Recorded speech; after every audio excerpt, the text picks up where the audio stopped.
नमस्कार। News our के विशेष कार्यक्रम नेशनल वॉइस में आपका स्वागत है। मैं हूं देवेंद्र कुशवाहा। हम इस कार्यक्रम में राष्ट्रीय अंतर्राष्ट्रीय मुद्दों पर करते हैं विद्वानों से चर्चा। आज इस कार्यक्रम में करेंगे बांग्लादेश में आए अमेरिकी डेलीगेशन की बात, जिसने किया है 1700 करोड़ मदद का ऐलान। इस मदद के पीछे क्या है अमेरिकी खेला? क्या मदद के बदले अमेरिका की नजर बांग्लादेश के सेंट मार्टिन आइलैंड पर है या है कुछ और बात? जानेंगे विद्वानों से।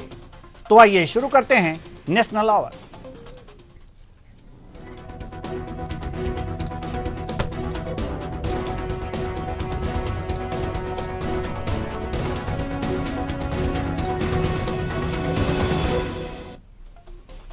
अमेरिका ने बांग्लादेश को 1700 करोड़ रुपए की मदद देने का ऐलान किया है। वहीं इसके विपरीत रूस ने चिट्ठी लिखकर 1.06 लाख करोड़ के कर्ज का 4% ब्याज 15 सितंबर तक जमा करने की दे दी है डेडलाइन। तय तारीख तक ब्याज जमा न करने पर रूस वसूलेगा 6.4% ब्याज। वहीं अदानी ग्रुप ने मांगी है अपनी बकाया बिल की 6,700 करोड़ की रकम। तो बांग्लादेश के खस्ता हालात में रूस और अदानी ग्रुप क्यों बने हैं इतने बेरहम? क्या इन दोनों की है आर्थिक मजबूरी या बना रहे हैं किसी बात के लिए दबाव? इस पर भी करेंगे चर्चा। तो आइए शुरू करते हैं बांग्लादेश को अमेरिकी सहायता।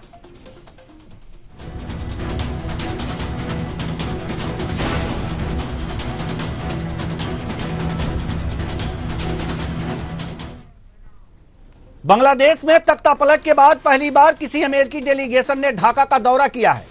इस डेलीगेशन में अमेरिकी विदेश विभाग के south and middle Asia bureau के सहायक विदेश मंत्री डोनाल्ड लू भी शामिल हुए, जो साउथ एशिया में तख्तापलट के लिए जाने जाते हैं।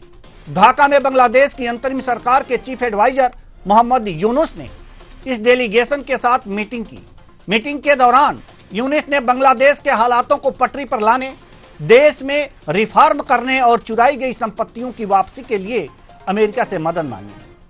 यूनुस ने अंतरिम सरकार के सामने आ रही चुनौती को भी अमेरिकी डेलीगेशन के सामने रखा। साथ ही अंतरिम सरकार द्वारा किए जा रहे कामों को भी गिनाया है।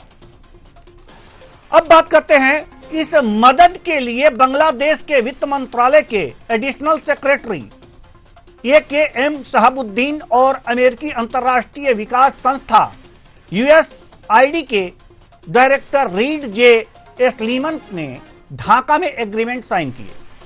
इस दौरान बांग्लादेश और अमेरिका के बीच हुए development objective grant agreement DOAG में 6वां संशोधन किया गया। बांग्लादेशी वित्त मंत्रालय के मुताबिक वित्त मंत्रालय ने क्या कहा है, GFX 1 में हम आपको दिखाते हैं कि विदेश मंत्रालय ने कहा क्या है। इस मदद का इस्तेमाल युवाओं के कल्याण, स्वास्थ्य सेवाओं को बेहतर करने और व्यापार के अवसर बढ़ाने में किया जाएगा। ये बातें वित्त मंत्रालय ने कही है बांग्लादेश की। अब USAID के बांग्लादेश मिशन समझौते की जानकारी एक्स पर पोस्ट कर USAID के ये पैसा अमेरिका के कृषि विभाग, सरकारी और गैर सरकारी संगठनों की मदद से देता है। USAID के मुताबिक यह क्या कह रहा है, मकसद सुशासन, सामाजिक विकास और आर्थिक अवसरों को बढ़ावा देना है। अब बात यह है कि इनमें कोई दो राय नहीं कि बांग्लादेश को मदद की जरूरत है, लेकिन ऐसा भी नहीं है कि अमेरिका यह मदद बांग्लादेश के ताजा हालातों को देखकर कर रहा है। दरअसल बांग्लादेश और अमेरिका के बीच 27 सितंबर 2021 को DOAG पर हस्ताक्षर हुए थे। इस एग्रीमेंट के तहत अमेरिका 2021 से 26 तक बांग्लादेश को कुल 8,000 करोड़ रुपए देगा। अब तक अमेरिका बांग्लादेश को 3,565 करोड़ रुपए दे चुका है और इस समय 1,700 करोड़ की मदद कर रहा है। लेकिन सबसे बड़ा सवाल यह है कि जब रूस अपने ब्याज मांग रहा है, अदानी ग्रुप बकाया बिजली की बिल मांग रहा है, ऐसे में अमेरिका बांग्लादेश की मदद क्यों कर रहा है? इस मदद के पीछे कुछ सवाल खड़े हो रहे हैं। आइए इन सवालों पर नजर डालते हैं इस ग्राफिक्स के माध्यम से। सबसे बड़ा सवाल जो है, एक एक करके हम आपको बता रहे हैं, ये सवाल जो खड़ा हो रहा है, क्या अमेरिका बांग्लादेश इस समय मदद कर हमदर्दी हासिल करना चाहता है? बांग्लादेश की मदद कर हमदर्दी हासिल करना चाहता है? दूसरा सवाल, रूस और भारत को बांग्लादेश से किनारे कर अमेरिका अपना प्रभुत्व जमाना चाहता है? यह है दूसरा बड़ा सवाल। और आपको बताएं तीसरा बड़ा सवाल, क्या अमेरिका के इस हमदर्दी के पीछे सेंट मार्टिन आइलैंड तो नहीं, जिसके लिए अमेरिका पर तख्ता पलट कराने का आरोप है? और डोनाल्ड लू भी इस डेलीगेशन में शामिल हैं। अमेरिकी डेलीगेशन में डोनाल्ड लू का आना आखिर क्या संकेत देता है? क्या तख्ता पलट के पीछे की अमेरिका का होना जैसा संदेह को बल मिलता है? ये तमाम बातें हैं। तो ये सवाल हैं और इन सवालों का जो हम जवाब लेंगे, अपने मेहमानों के साथ इस पर चर्चा करेंगे, बातचीत करेंगे। हमारे साथ जो मेहमान जुड़े हुए हैं उनसे आपका परिचय करा दें। आदित्य नारायण उपाध्याय जी, वरिष्ठ पत्रकार, बहुत बहुत स्वागत है आपका हमारे इस कार्यक्रम में। नितिन श्रीवास्तव जी, वरिष्ठ पत्रकार, आपका भी बहुत बहुत स्वागत है हमारे इस कार्यक्रम में। डॉक्टर किरोड़ी सिंह, विदेशी मामलों के जानकार, आपका भी बहुत बहुत स्वागत है हमारे इस कार्यक्रम में। डॉक्टर किरोड़ी सिंह जी, विदेशी मामलों के जानकार हैं आप, शुरुआत आपसे करेंगे। सवाल यह है कि अमेरिका 1700 करोड़ की इस समय मदद कर रहा है, मांग भी की है, डेलीगेशन गया बांग्लादेश में। अब उसमें कौन कौन गया इस पर भी हम बात करेंगे आपसे, लेकिन सबसे पहला सवाल, इस समय जब रूस अपने ब्याज मांग रहा है, जब अडानी ग्रुप बिजली का अपना बिल मांग रहा है, उस समय 1700 करोड़ रुपए जो है ये सहायता दिया जाना अंतर्राष्ट्रीय राजनीति में क्या महत्व रखता है? देखिए देवेंद्र जी, अंतर्राष्ट्रीय नीति में मानवीयता से ज्यादा परस्पर हित होते हैं और हर देश अंतर्राष्ट्रीय स्तर पे अपना प्रभाव बढ़ाना चाहता है, अपनी स्थिति बनाए रखना चाहता है। और बांग्लादेश और अमेरिका के संदर्भ में देखें तो मैं आपको आधा मिनट एक पृष्ठभूमि में ले जाऊंगा। बांग्लादेश के क्षेत्र में दो तरह की शक्तियां अंग्रेजों के जमाने से रही हैं और ढाका यूनिवर्सिटी उनका केंद्र बिंदु रहा है। एक बंगाली तहजीब पसंद है, दूसरा इस्लाम पसंद शक्तियां हैं। 47 में इस्लाम पसंद शक्तियां थी, वो हावी हो गई और जो बंगाल था उसको दो टुकड़े हो गए, आधा बंगाल इंडिया में रह गया और आधा ईस्ट पाकिस्तान बना लिया। तो उस समय जो तहजीब पसंद शक्तियां थी उनको दबा दिया गया, लेकिन भविष्य में ईस्ट पाकिस्तान का राजनीतिक और आर्थिक दृष्टि से वेस्ट पाकिस्तान ने शोषण किया। तो जो तहजीब पसंद शक्तियां थी वो फिर से जनता को साथ लेके हावी हो गई और 1971 में बांग्लादेश का इमरजेंस हो गया। और उस समय से ही अमेरिका है वो जो तहजीब पसंद शक्तियां हैं उनके विरोधी रहा है, जो इस्लाम पसंद शक्तियां हैं उनके साथ रहा है। ये अमेरिका की जो अनाउंस्ड पॉलिसी है कि वो किसी भी तरह की फंडामेंटलिज्म के खिलाफ है, उसके भी अगेंस्ट में जाता है, लेकिन अमेरिका का हित है। अब जो आपने बताया कि अमेरिका ने अब जो सहायता दी है वो क्यों दे रहे हैं, देखिए अमेरिका चीन को कंटेन करना चाहता है। साउथ चाइना सी में अमेरिका ने अपना प्रभाव बढ़ा लिया है फिलीपींस के थ्रू और उधर जापान के थ्रू, लेकिन आजकल चाइना एक जो नया कैनाल बना रहा है 180 किलोमीटर का, वो साउथ चाइना सी से गल्फ और थाईलैंड से जोड़ रहा है। और उससे क्या करता है, जो पहले का रूट है उसको बाईपास करके एक नया रूट की खोज कर रहा है। और ये जो चाइना का मैरीटाइम सिल्क रूट है उसका अन्य पार्ट है, तो अमेरिका उसको उस पे बात रखना चाहता है। और उसके लिए जो आइलैंड है मार्टिन आइलैंड वो बहुत महत्वपूर्ण है, उससे इंडिया पे भी नजर रहेगी, म्यांमार पे भी रहेगी और साउथ ईस्ट एशिया पे भी रहेगी। और चाइना का जो नया ट्रेड रूट है 180 किलोमीटर लंबा जो कैनाल बन रहा है, इसका नाम है फुनान देखो कैनाल। तो ये कैनाल बनने के बाद में चाइना का जो ट्रेड रूट है वो एक अलग तरीके से हो जाएगा, साउथ चाइना सी से कनेक्ट करके थाईलैंड तक आ जाएगा और फिर इंडियन ओशियन की तरफ, बे ऑफ बंगाल की तरफ आएगा। तो अमेरिका के लिए जो मार्टिन आइलैंड है वो अमेरिका की सुरक्षा की दृष्टि से, अमेरिका की रणनीति की दृष्टि से बहुत महत्वपूर्ण है। दूसरा, आपने एक सवाल किया था कि अडानी पावर सप्लाई करता है और रशिया भी अपना पैसा मांग रहा है। देखिए, बांग्लादेश में पावर सप्लाई करने का अडानी के साथ 25 साल का पावर एग्रीमेंट है, जो झारखंड से बांग्लादेश को सप्लाई करते हैं। इसके साथ साथ अंबानी ने ढाका से 40 किलोमीटर दूर एक पावर प्लांट लगा रखा है जापानीज कंपनी के साथ। तो पावर सप्लाई का जो नेटवर्क है वो अडानी और अंबानी दोनों ही नियंत्रित तो नहीं कह सकते मैं, लेकिन उनके वो चलाते हैं। तो इसकी वजह से बांग्लादेश ये चाहता है कि इंडिया के बिना रह नहीं सकते। अब बांग्लादेश की आंतरिक राजनीति में देखें कि जो इस्लाम पसंद शक्तियां हैं उनमें दो हैं प्रमुख रूप से।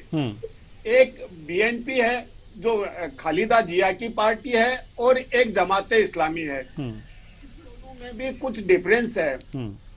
बीएनपी ये चाहती है कि इंडिया से अच्छे संबंध रखे जाएं, क्योंकि इंडिया से रिश्ते बिगाड़ के हम बांग्लादेश में राजनीतिक स्थायित्व नहीं ला सकते, बांग्लादेश की आर्थिक प्रगति नहीं हो सकती। जबकि जमाते इस्लामी है वो अब बिल्कुल अलग दृष्टिकोण रखती है। तो हसीना के जाने के बाद आवामी लीग लगभग खत्म करने के बाद अब ये दो पार्टियां हैं, इनमें आपस में एक तरह का कंपटीशन हो गया है। तो इंडिया को इग्नोर तो नहीं कर सकते, लेकिन अमेरिका ये चाहता है कि बांग्लादेश में जो ये दोनों शक्तियां हैं बीएनपी और जमाते इस्लामी एक साथ हो, और इनके लिए ढाका यूनिवर्सिटी है वो एक बौद्धिक आधार प्रदान करता है। और इसीलिए ढाका यूनिवर्सिटी के एक प्रोफेसर ने अभी कल परसों ही सैन्य अधिकारियों के सामने एक भाषण दिया है कि हमें पाकिस्तान के साथ आणविक समझौता करना चाहिए, क्योंकि इनका कहना यह है कि पाकिस्तान बनाने में जिन्ना का बहुत बड़ा रोल रहा।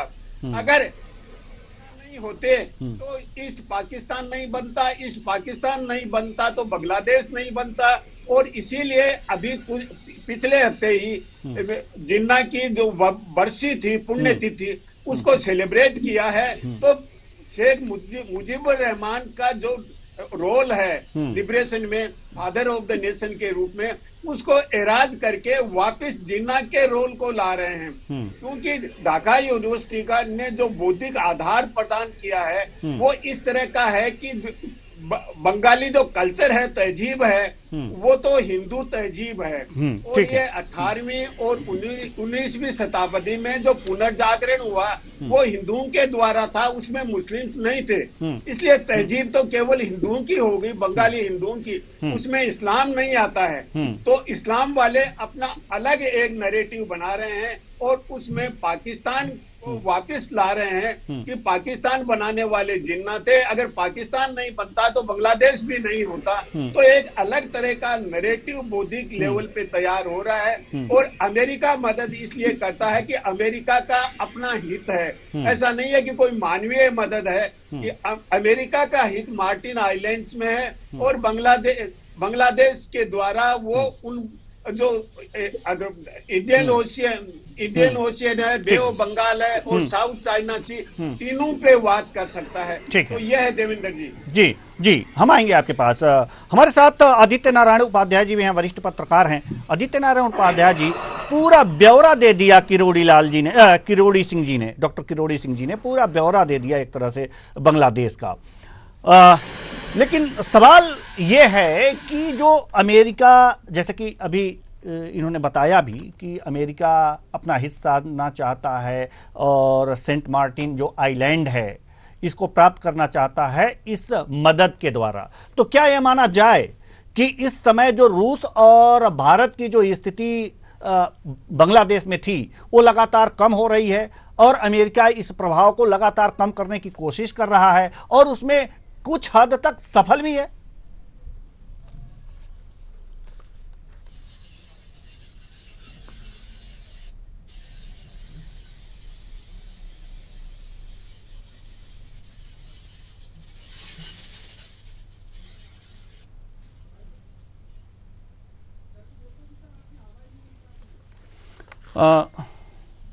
जी आदित्य नारायण जी, आपकी आवाज हम तक पहुंच नहीं पा रही है, तो हम पुनः आएंगे आपके पास। जी नितिन श्रीवास्तव जी, हम आपके पास आना चाहते हैं और सवाल वही है जो हमने आदित्य नारायण जी से किया है कि वास्तव में क्या अमेरिकी प्रभाव बांग्लादेश में बढ़ता जा रहा है, भारत रूस का प्रभाव कम हो रहा है, अपना प्रभाव कम हो रहा है, और अमेरिका की जो विदेश नीति है एक तरह से हावी है जिसकी काट नहीं कर पा रहा है भारत। जी देखिए देवेंद्र जी, सबसे बड़ी बात यह है कि जब भी किसी भी एशियाई देश या विश्व के किसी भी देश में इस तरह की अस्थिरता आती है तो अमेरिका अपना प्रभुत्व वहां पर दिखाता है। और ये कोई नया नहीं है कि अमेरिका का जो बांग्लादेश प्रेम है, देखिए 17,000 करोड़ रुपए कोई बहुत बड़ी रकम नहीं होती है, एक छोटा सा रकम है और सिर्फ मरहम का काम करती है, क्योंकि अमेरिका की जो ग्रोथ है तकरीबन 40,000 करोड़ की है।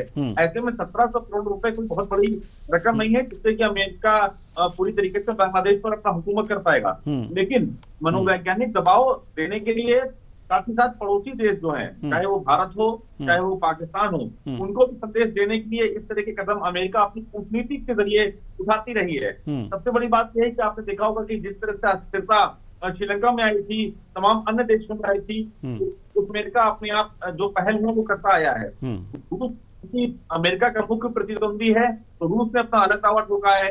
भारत के दो बड़े जो व्यापारी हैं जो बिजली के क्षेत्र में समझौता कर रहे थे और उनका जो कार्य था बांग्लादेश में, उन्होंने अपना अलग दावा किया है कि उनका पेमेंट कराया जाए और उनका जो बिजली का बिल है और तमाम जो योजनाएं हैं उसका जो पैसा है वो भारत को लौटाया जाए। एक सबसे प्रमुख कारण ये भी है देवेंद्र जी की अभी अगर मौजूदा स्थिति की बात की जाए तो बांग्लादेश का जो कॉटन उद्योग है वो पूरे विश्व में फैल रहा है। ऐसी स्थिति में कॉटन उद्योग पर और तमाम बांग्लादेशी उद्योगों पर भी अमेरिका की नजर है। न सिर्फ हिंदुस्तान की नजर है, पाकिस्तान की नजर है, रूस की नजर है, बल्कि अमेरिका की भी नजर है। और यही वजह है कि 1,700 करोड़ रुपए की एक हमदर्दी देने के बहाने पूरे का पूरा वैज्ञानिक दबाव भी इसे माना जा सकता है। तो मुझे लगता है कि अमेरिका की जो विदेशी कूटनीति है उसी का ये नतीजा है कि इस तरह से मदद अमेरिका कर रहा है बांग्लादेश की। इसके जरिए न सिर्फ भारत, रूस और पाकिस्तान को भी संदेश देना है, बल्कि उनका जो एक प्रोफार्मा है, किसी भी देश में अगर अस्थिरता आती है तो उस पर कैसे हावी होया जाए, कैसे पैसों की मदद की जाए, कैसे आने वाले समय में एशिया पर दबाव बनाया जाए। तो मुझे लगता है कि ये सिर्फ उसी कड़ी में एक अमेरिका की कोशिश है। जी बिल्कुल बिल्कुल। आदित्य नारायण जी, आप तक मेरी आवाज पहुंच रही है? जी जी आदित्य नारायण जी, अब सवाल ये है कि अमेरिका ने इनको मदद दी, ठीक है, और मदद कर रहा है। ये पहले से 2021 में ही एग्रीमेंट हो गया था इस मदद के लिए, लेकिन इस समय महत्वपूर्ण है यह मदद उसके लिए। तो क्या यह माना जाए कि जो अडानी ग्रुप इनसे अपने बकाया बिल मांग रहा है, रसिया जो है, ये 15 सितंबर का डेडलाइन दिया था रशिया ने कि आप 15 सितंबर तक जो ब्याज के पैसे हैं, जो 1.06 लाख करोड़ रुपए न्यूक्लियर प्लांट के लिए लिए थे, उसके ब्याज के पैसे अगर जो 15 सितंबर तक आप जमा कर देते हैं तो 4% ब्याज लगेगा, नहीं तो 6.4% के हिसाब से हम वसूलेंगे। नहीं दे पाया है तो अब 6.4% के हिसाब से वसूलेगा। तो ये एक दबाव बनाने की, इस हालात में बांग्लादेश पर कुछ दबाव बनाने की प्रक्रिया है या फिर ये सामान्य प्रक्रिया है? इसे क्या समझा जाए? नहीं, मुझे लगता है कि ये दबाव बनाने की प्रक्रिया नहीं है। दरअसल ये छटपटाहट है। हुआ ये है कि इस सबको समझने के लिए निश्चित तौर पर जो आज वर्तमान में सत्ता परिवर्तन हुआ है बांग्लादेश में, उसके पहले की परिस्थितियों से शुरू करना पड़ेगा। दरअसल जिस तरीके से बांग्लादेश में भारत सरकार और भारत के साथ में उसके संबंध और आर्थिक संबंध और राजनीतिक संबंध जिस तरीके से चल रहे थे, निश्चित तौर पे दक्षिण एशिया में भारत के प्रभाव, बढ़ते भारत के प्रभाव में जो है बांग्लादेश और भारत के संबंधों की बड़ी प्रमुख भूमिका बनती चली जा रही है। और इस सब के चलते जो जिस तरीके से कट्टरवादियों द्वारा सत्ता परिवर्तन हुआ, दरअसल पहले तो छात्र आंदोलन के द्वारा ऐसा लगता था कि छात्र आंदोलन से सत्ता परिवर्तन है, पर छात्र आंदोलन के बाद छात्र आंदोलन तो पीछे हो गया, लेकिन कट्टरवाद सामने आ गया। और इस सब कट्टरवाद के बाद जिस तरीके से एक बड़े व्यापारी जो है, जो कहीं ना कहीं अमेरिका से संबंध रखते हैं, वही वहां पे जो है वो वहां जो है प्रशासनिक हेड बन गए। तो इस तरीके से ऐसा लगता है कि जहां भारत की कूटनीतिक असफलता को ये की ओर इशारा करता है, और निश्चित तौर पर अमेरिका की ये कूटनीतिक चाल है, और अमेरिका अपनी चाल में सफल होता दिखाई दे रहा है। और इस सब जो घटनाक्रम हुआ है, उस सब घटनाक्रम के द्वारा जो है निश्चित तौर पर रूस, भारत और इससे जुड़े जो व्यापारी हैं, जो अडानी अंबानी के वहां बड़े बड़े प्रोजेक्ट चल रहे हैं, उन सबको अपना पैसा खटाई में जाता हुआ नजर आ रहा है। और इस तरीके से अपनी राशि मांग करके वो एक तो अपनी राशि सुरक्षित कर लेना चाहते हैं, और दूसरी चीज ये है कि वो बांग्लादेश पर दबाव भी देना चाहते हैं कि यदि अमेरिका के प्रभाव में ज्यादा किस तरीके से काम हुआ, जैसे सेंट मार्टिन आइलैंड की बात है, इस तरीके से यदि बड़े सैन्य समझौते होते हैं, कूटनीतिक समझौते होते हैं, तो निश्चित तौर पर इस पे भारत, रूस और इस तरीके के देशों को ध्यान में रख करके उनको करना पड़ेगा। हम आज भी प्रमुख इस क्षेत्र में जो है, दक्षिण एशिया में आज भी हमारी भूमिका प्रमुख है, पहले भी रही है, और इसको बांग्लादेश नकार ना सके, इसका ध्यान रखे। इसलिए ये एक दबाव बनाने की प्रोसेस भी है। जी, दबाव बनाने की प्रोसेस है, लेकिन कहीं ना कहीं कूटनीतिक रूप से अमेरिका आगे है। किरोड़ी सिंह जी, डॉक्टर किरोड़ी सिंह जी, हम आपके पास आना चाहेंगे और जानना चाहेंगे कि आखिर बांग्लादेश में हमारी विदेश नीति असफल होती दिख रही है, अमेरिकी विदेश नीति सफल होती दिख रही है। अगर इसे सफल बनाना हो तो सरकार को कौन से कदम उठाने चाहिए? देखिए देवेंद्र जी, आपने कहा कि अमेरिका की कूटनीति सफल होती लग रही है। अमेरिका की कूटनीति हम दो लेवल पे देखते हैं, एक ग्लोबल लेवल पे और वैश्विक लेवल पे। अमेरिका ये चाहता है कि भारत उसका जूनियर पार्टनर बने। अगर हम व्हाइट हाउस के 2022 के एक 18 पेज का डॉक्यूमेंट है, उसमें इंडो पैसिफिक रणनीति अमेरिका की क्या है, उसमें ये स्पष्ट रूप से लिखा है कि हम इंडिया के राइज को समर्थन करेंगे, एनकरेज करेंगे और इंडिया की रीजनल लीडरशिप को प्रमोट करेंगे। इसका अर्थ है कि इंडिया अगर एक क्षेत्र में नेतृत्व देता है तो अमेरिका के लिए ठीक है, वैश्विक नेतृत्व के लिए आगे बढ़ता है तो अमेरिका को स्वीकार्य नहीं होगा।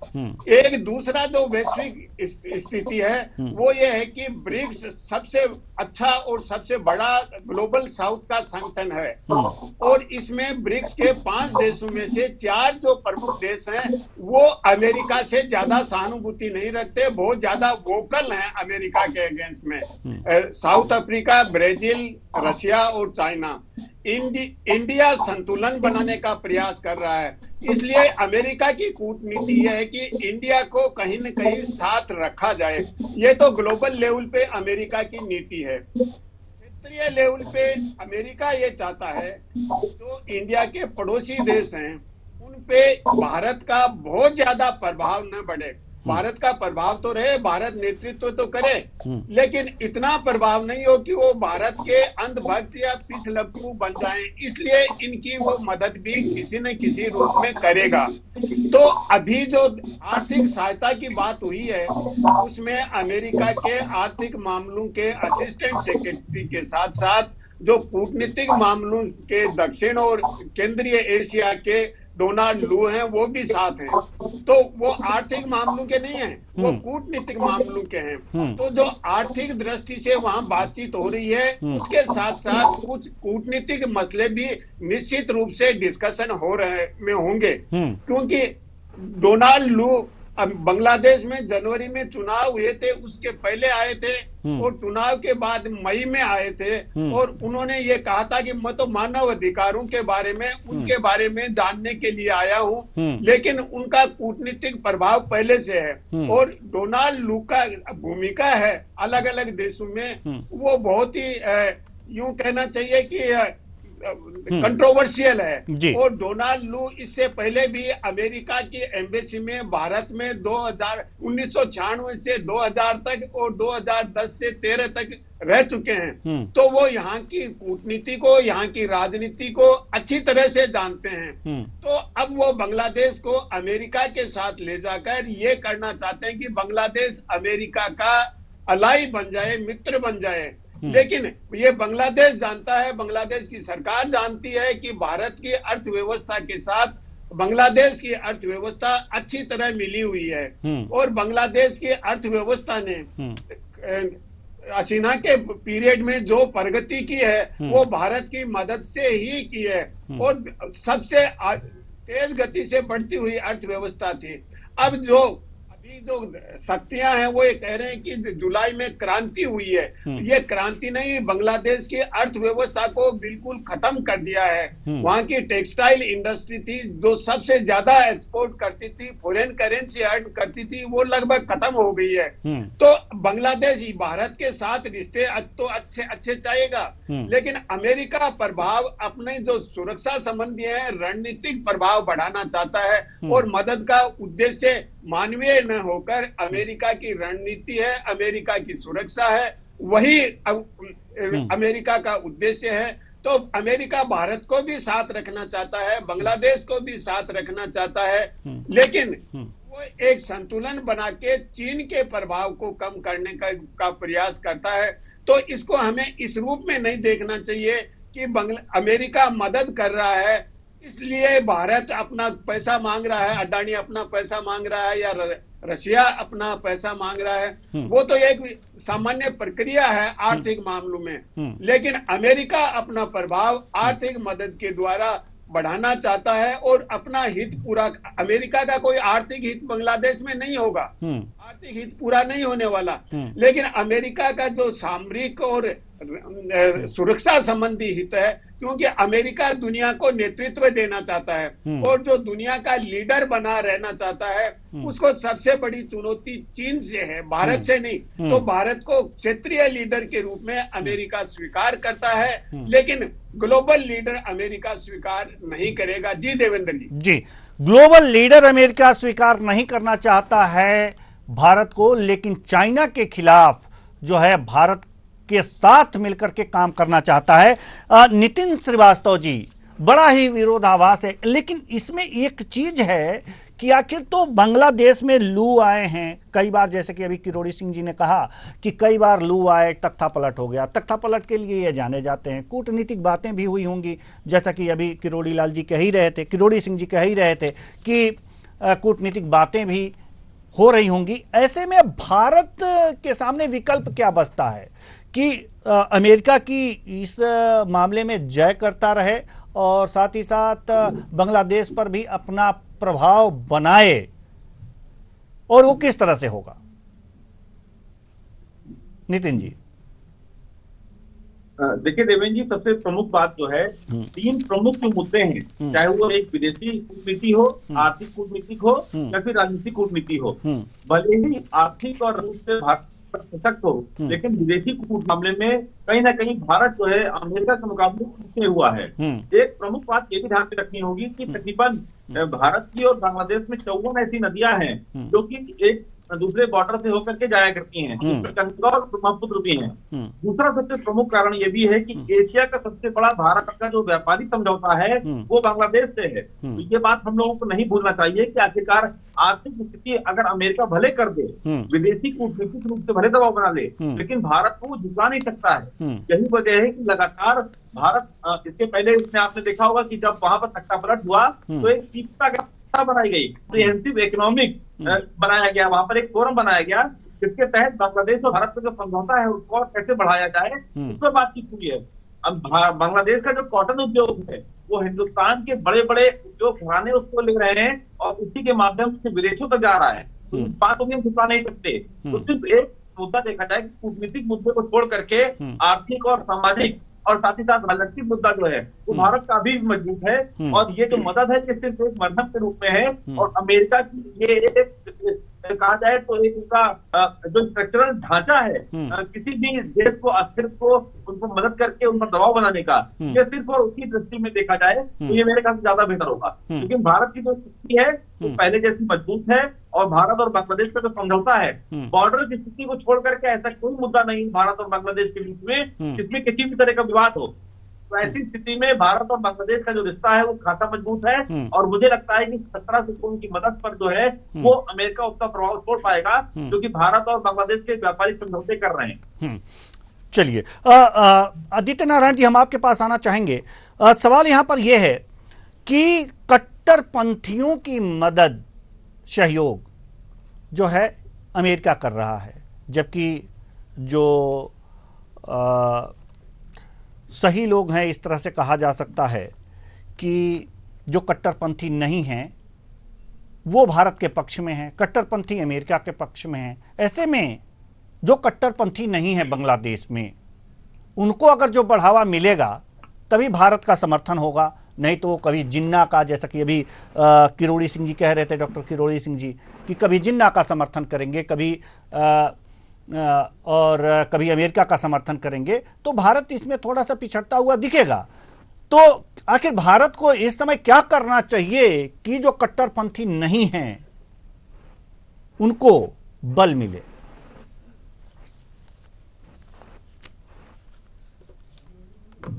जिस तरीके की परिस्थिति वहां बनी हुई है उस सरकार को कट्टरपंथी सरकार तो नहीं कहा जा सकता, पर चूंकि सत्ता परिवर्तन का रास्ता कट्टरपंथी ऐसा दिखता नजर आ रहा है और स्पष्ट होता नजर आ रहा है, तो निश्चित तौर पर इसको इस तरीके से रिलेट किया जा सकता है। लेकिन सबसे बड़ी समस्या ये है कि पाकिस्तान से आने वाले रोहिंग्या लोग जो है जिस तरीके से भारत का बहुत बड़ा भूभाग प्रभावित कर रहे हैं, जिस तरीके से डेमोग्राफिक प्रभाव डाल रहे हैं, तो इस तरीके से भारत के लिए हमेशा ये चिंताजनक बात रही है बहुत पहले से, और ये धीरे धीरे बढ़ती चली जा रही है। आप इसको इस तरीके से इतना सीधा नहीं है कि भारत के बांग्लादेश से बहुत अच्छे संबंध है, ये संबंध जरूर है, दिखते हैं बहुत अच्छे, लेकिन यदि ये बहुत अच्छे संबंध होते तो बांग्लादेश ने आखिर रोहिंग्याओं पर भारत की ओर ढकेल देना बांग्लादेश से, ये इस पर कंट्रोल क्यों नहीं किया? और आज भी नहीं कर रहे हैं, पहले से नहीं किया, ये कोई आज की बात नहीं है, ये बहुत पहले की बात है। भारत के संबंध जिस तरीके से बांग्लादेश से है, जैसे अच्छे माने जाते हैं, वो बांग्लादेश की एक मजबूरी है, क्योंकि खास तौर पर खाद्य सामग्री और अन्य रोजमर्रा की सामग्री पर जिस तरीके से भारत के ऊपर बांग्लादेश और जहां तक कि पाकिस्तान भी बहुत कुछ डिपेंड है, तो इस तरीके से कुछ उनकी व्यापारिक मजबूरियां हैं, जिस वजह से वो निश्चित तौर पर ऐसा लगता आया है कि भारत का बहुत अच्छा प्रभाव कहीं बांग्लादेश पर है, पर ऐसा है नहीं, और ना ऐसा पहले कभी था। हाँ, ये जरूर है कि जब इंदिरा जी के टाइम पर जिस तरीके से बांग्लादेश स्वतंत्र हुआ, उसमें भारत की भूमिका को लेकर के लंबे समय तक भारत का प्रभाव वहां पर रहा, लेकिन धीरे धीरे आज जब वो मुजीबुर रहमान की जगह जिन्ना को सामने ला रहे हैं, और जिस तरीके से मुजीबुर रहमान की प्रतिमाएं वहां पे तोड़ दी गई है, तो इस तरीके से वहां की जो आम आवाम है, जो आवाम का जो के शब्द हैं, वो शब्द जो है वो किसी तरीके से इस बात को इंगित नहीं करते कि वो कहीं ना कहीं किसी तरीके से भारत के प्रभाव से प्रभावित हैं, बल्कि वो उनके अंदर इस्लामिक कट्टरता जो है वो जो है कूट कर भर दी गई है। और ये जो इस तरीके से एक दिन में नहीं होता, ये एक दिन का किया हुआ नहीं है, ये लंबे समय तक धीरे धीरे जो है मुस्लिम कट्टरवाद जिस तरीके से मुस्लिम देशों में बढ़ता चला आया है, वहां पर भी बढ़ता चला आया है। और निश्चित तौर पर खालिदा जी के जो है वो उनके कमजोर होने की वजह से, उनका जो है खुफिया तंत्र कमजोर होने की वजह से ये आंदोलन सफल हुआ, और उसके बाद सत्ता परिवर्तन हुआ। तो मैं तो इसको इस तरीके से देखता हूं। तो अब चूंकि समय नहीं है, इजाजत नहीं देता कि हम इस चर्चा को और आगे बढ़ाएं। बहुत बहुत धन्यवाद तीनों मेहमानों का, आप आए और यह अमूल्य जानकारी हमारे दर्शकों को दी। तो बांग्लादेश को अमेरिकी सहायता मिली है, इस सहायता के मायने क्या हैं हम समझ रहे थे अपने विद्वानों से, और यह भी जानने की कोशिश कर रहे थे कि इस समय जो रूस 4% की मांग कर रहा है, ब्याज की मांग कर रहा है, उस ब्याज की मांग के मायने क्या है। कोई ज्यादा कुछ खास मायने नहीं है। और साथ ही साथ अडानी पावर ने जो अपने बकाया बिजली बिल के मांग किए हैं उसके क्या मायने। तो कोई दबाव समूह काम नहीं कर रहा है, स्थितियां सामान्य हैं, बशर्ते कट्टरपंथियों को बढ़ावा दे रहा है अमेरिका जो भारत के खिलाफ है। ऐसे में भारत को ऐसी कूटनीतिक और विदेश नीति लानी चाहिए जिससे कि यह हासिल हो सके कि वहां के शांति चाहने वाले सामान्य लोगों को बढ़ावा मिले, और साथ ही साथ ऐसी स्थितियां बांग्लादेश में पैदा हों कि कट्टरपंथियों पर अंकुश लग सके। फिलहाल इस कार्यक्रम में इतना ही, मुझे दीजिए इजाजत, नमस्कार।